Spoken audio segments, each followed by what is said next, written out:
The asshoulthor wrote this novel to depict how the concept of statutory rape is farcical and absurd, how the laws against statutory rape are evil and tyrannical. People who are outraged by the notion of a pubescent minor, a teenager biologically capable of reproductive sex who is under 18, fucking an adult, anyone over 18, are portrayed in this novel as irrational imbeciles who only object to the notion because the malign mainstream media, the diabolical law enforcement, and villainous politicians have instilled in them, via propaganda, this knee-jerk need to respond with disgust and shock to this so-called crime. The crime of statutory rape itself is depicted as an imaginary crime, as is the concept that anyone under the age of 18 is incapable of consenting to sex, especially with an adult, being an imaginary and delusional concept. The crime is imaginary because it is founded upon the perception that no person under the age of 18 can possess free will, an appropriate form of intelligence, or sound judgment. This syllogism flies in the face of empiric facts. The hero of the story, James Grider, is 15 years old.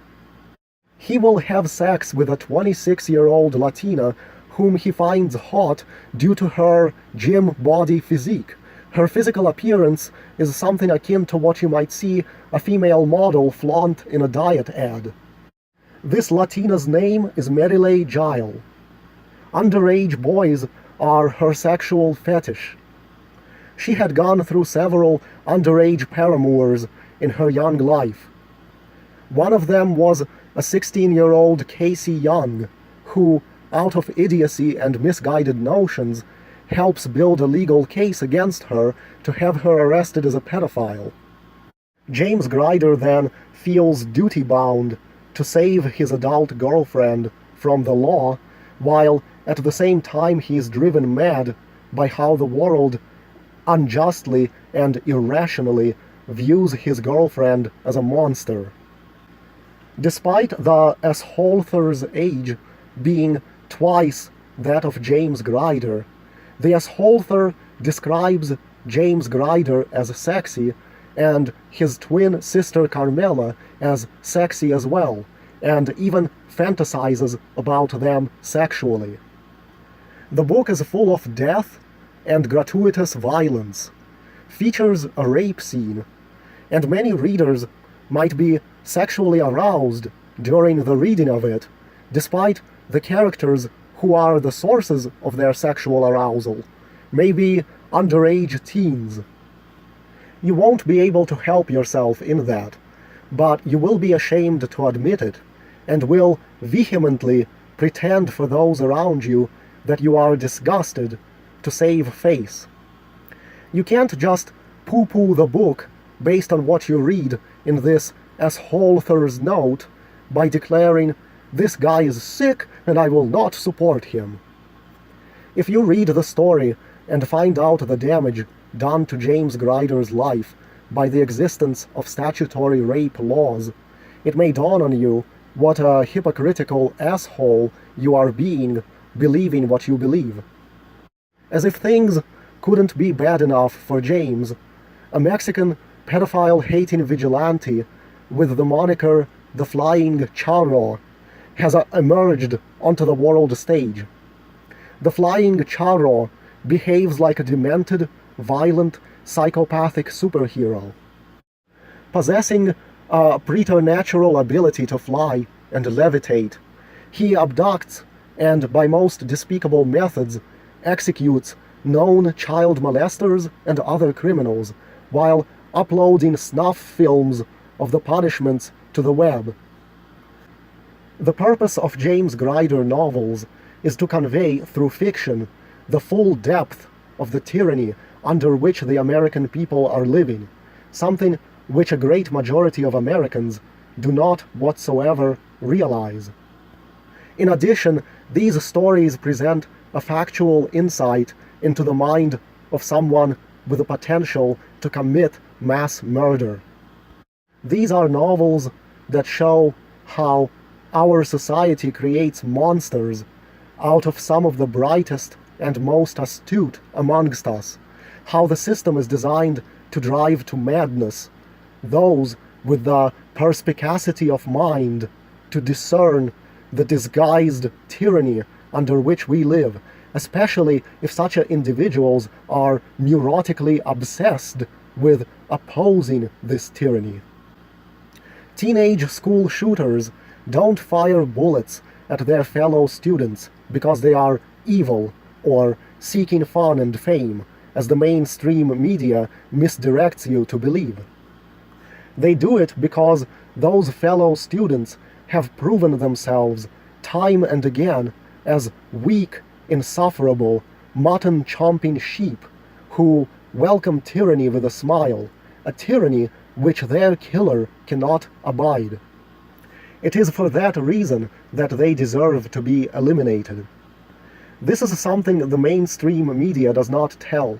To tell the public this would not mesh with the diabolical agenda of the ruling elites who control us and control the media. Why would the ruling elites wish to point to their own selves and the negative cultural changes they have wrought in society as the cause of such tragedies?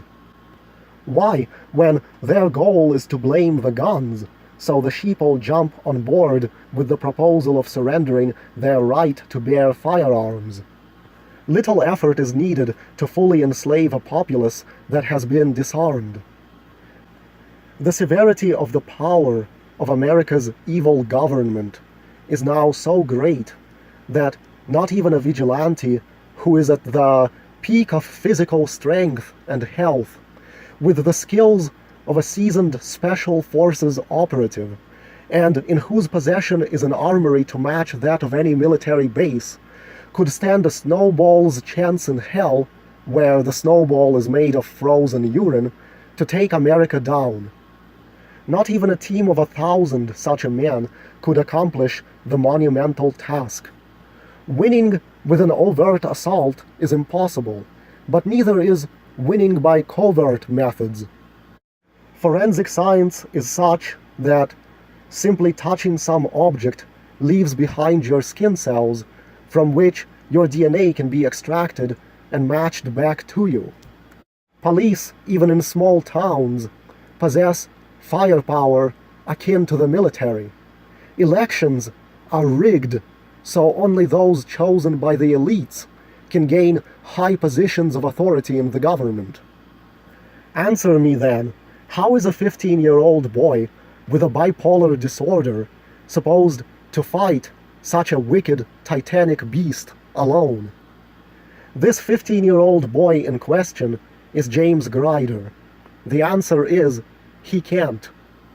Nor can he effectively escape the government by going off the grid with just his own strengths and abilities alone, which are paltry at best when contrasted against all his weaknesses. For that reason, the asshoulthor had to give James Grider a certain tool to provide him with a superhuman power. This tool is called the Wick Dick of Hecris, a specific name given to a specific infunctional device.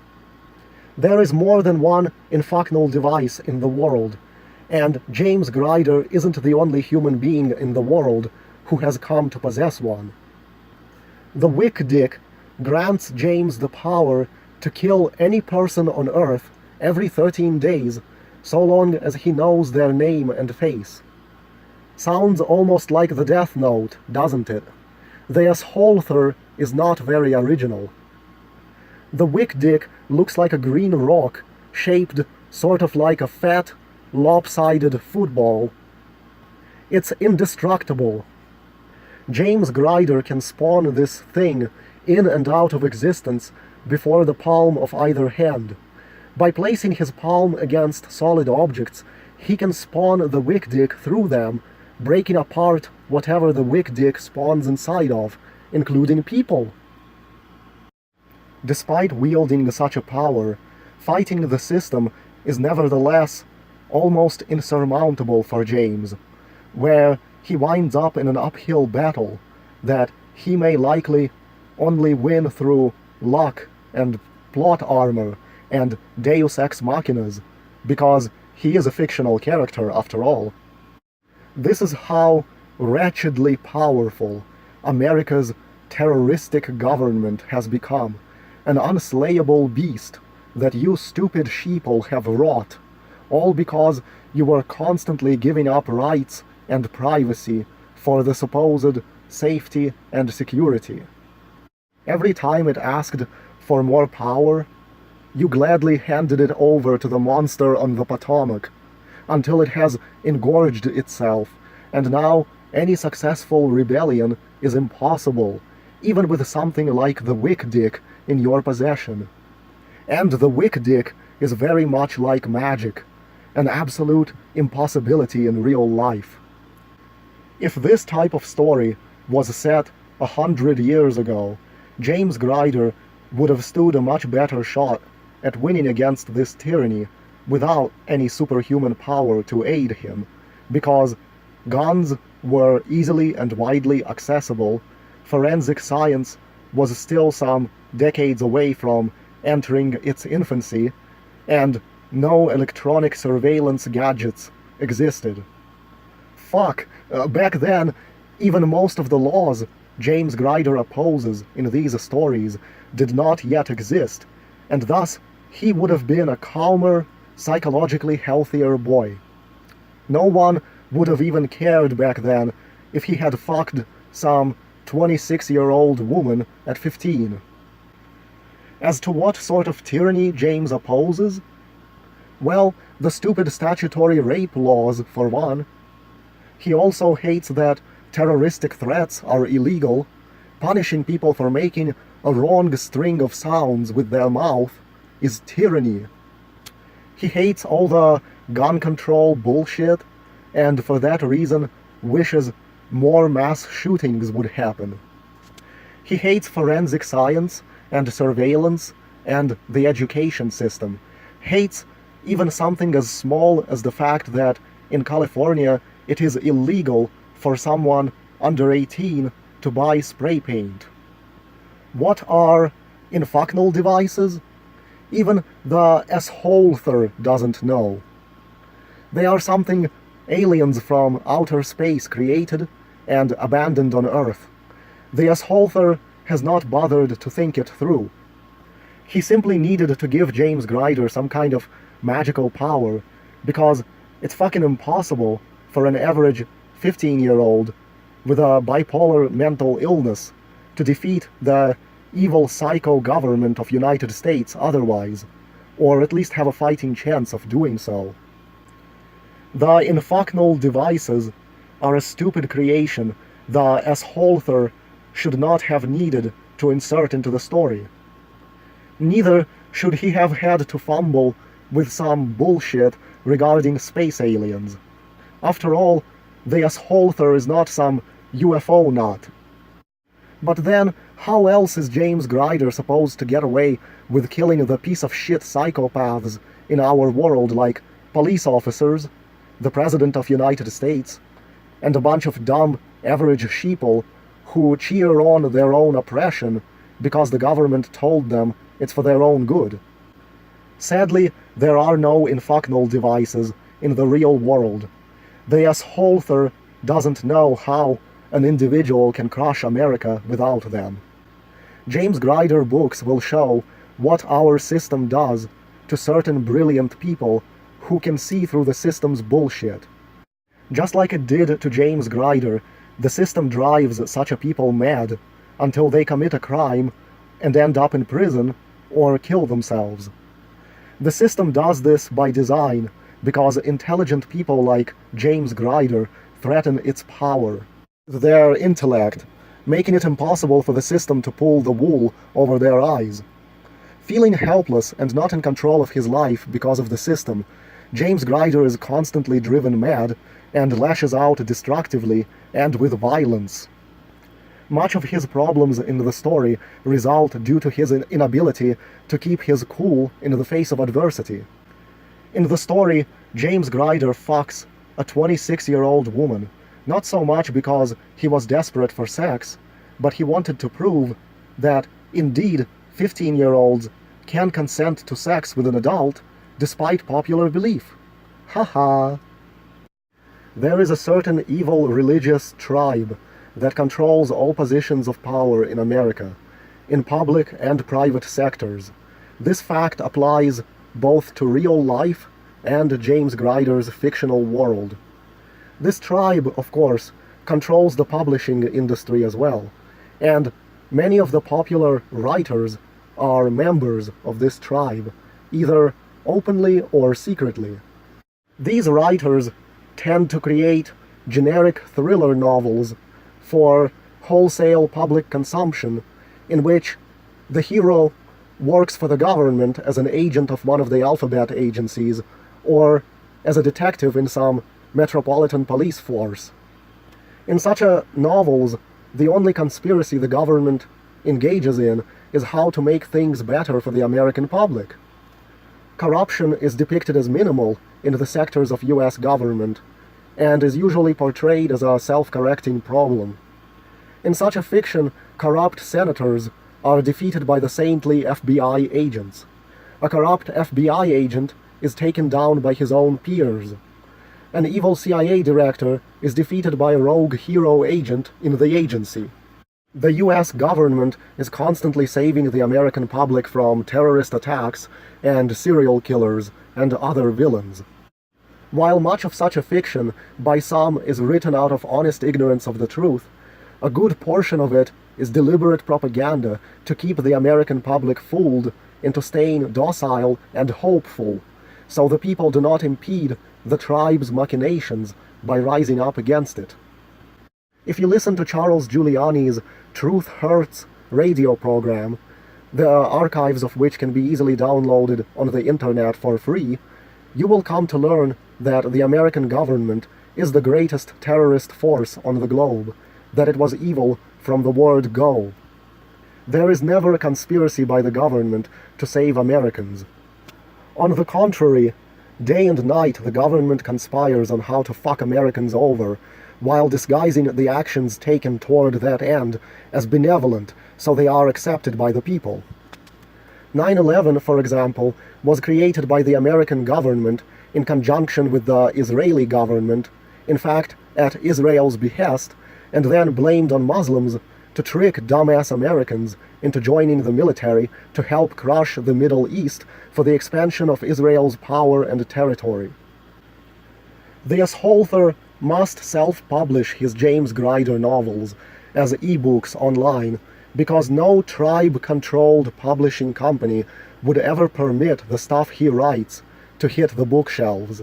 He would be subjected to overwhelming censorship to protect the tribe's diabolical interests and lies.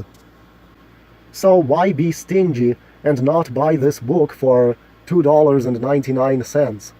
The asshoulthor is physically weak and doesn't want to work a real job. He needs to be able to take a nap whenever he wishes. That capability to always have the fullest amount of sleep and rest is what keeps the asshoulthor looking like a teenager long past the age where people can be expected to look as young as teenagers. So much of the asshoulthor's life was ruined by not having easy money. The asshoulthor wants a used car. No, he was not allowed to have it. The asshoulthor wants to live in a forested area instead of the desert. No, he is not allowed to have that. The asshoulthor wants to fuck a sexy girl. Nope, wasn't allowed that either. Why can't 100,000 people buy this fucking book for $3 each across a period of a few months, so the asshoulthor accumulates around 250 grand after Amazon takes its cut, and then he can buy a car and a house? The asshoulthor has listened to Charles Giuliani's broadcast on the rat race of life. He doesn't want to fucking toil working for those psycho corporations after hearing how they treat their employees. Only an insane person would want to do that. You made a ton of money for fucking Lee Child and his Jack Reacher novel called The Killing Floor. Go find out how retarded that novel is by viewing the 1-star reviews for it on Amazon. And yet it probably sold around 100,000 copies, and for 3 times as much as this book. The asshoulthor bets that thing was a fucking psyop, just to see how stupid fucking Americans are, to see if they will read it, and the majority of them won't think there's anything wrong with it. You didn't have a problem buying The Forgotten by David Baldacci, when that novel is fucking stupid too, and celebrates the evil fucking government. You make Tanner Fox money on YouTube for doing useless, stupid, mind-rotting shit, but you won't give the asshoulthor of this book anything. Purposely you drive people mad, like you did James Grider with such actions. That's why James Grider likes school shooters. This novel, Dance of Death, is a second in the series. The first is called Impact. The asshoulthor of these novels had to work on them all by himself. He had no editors or publisher to help him. Where the hell was he going to get those? To do his best, the asshoulthor reads and listens to a ton of books, however.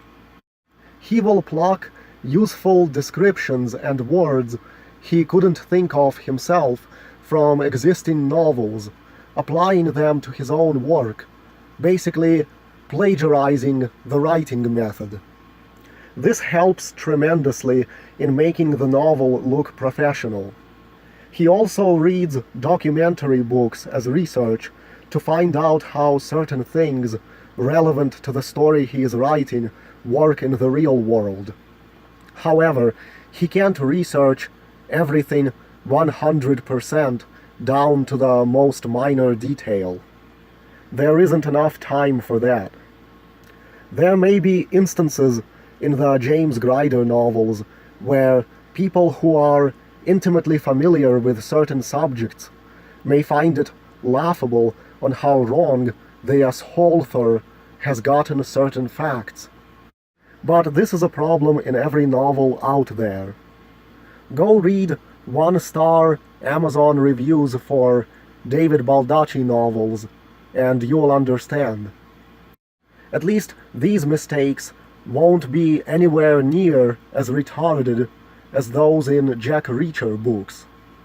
The asshoulthor always tries to expand his knowledge of the world by listening to people like Charles Giuliani and entities like American Dissident Voices and Renegade Broadcasting that would be labeled as white supremacist and racist, along with more mainstream sources. The plot of this book will most likely be considered by any reader as hackneyed and contrived. The book is 347,320 words long. That's because the asshoulthor has an obsessive-compulsive disorder about detail. There are also chapters in the book that have nothing to do with the plot, just there to provide amusement, such as a chapter where James Grider is raging at his own terrible performance in a Call of Duty video game. If you read 2,000 words a day, it will take you 174 days to get through the entire thriller. That's not bad. And it is a thriller because the asshoulthor primarily reads adventure novels, which he also uses to learn how to write and for inspiration.